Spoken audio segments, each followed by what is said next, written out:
In this video, we'll show how Percept2 can be used to visualize applications that run in SD-Erlang.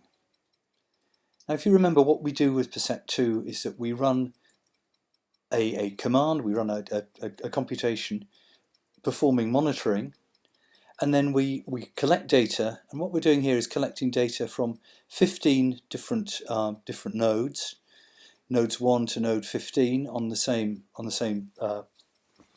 machine. And what we do here is, once we've run the computation, we're able to analyze the data. And we can see this is being done here. It's parsing and analyzing those data. After doing that, we start a web server, and then we're able to view the data on a browser. And here we can see that. And what we're looking at here is an overview of the processes in the system.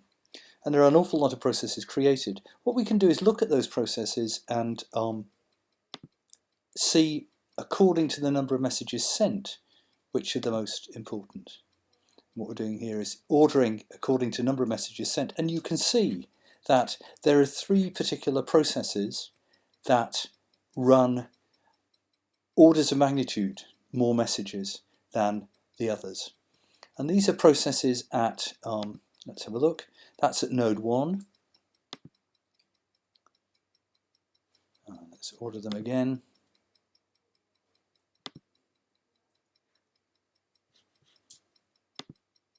That's at node 11. And I think if we order them a 3rd time, we'll see that this is at node 6. So nodes 1, 6 and 11 are clearly the ones where most of the action is going on. Let's take a look at another view here. We'll go to internode messaging. And what we can do is create an overall internode communication graph. That's what we see here.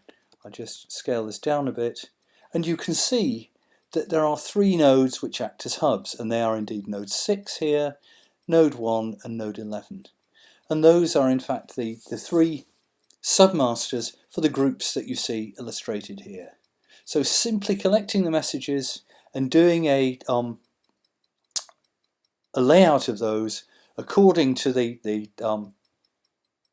affinity between those nodes, just using standard graph display toolkit, shows us that we have those 3 S groups.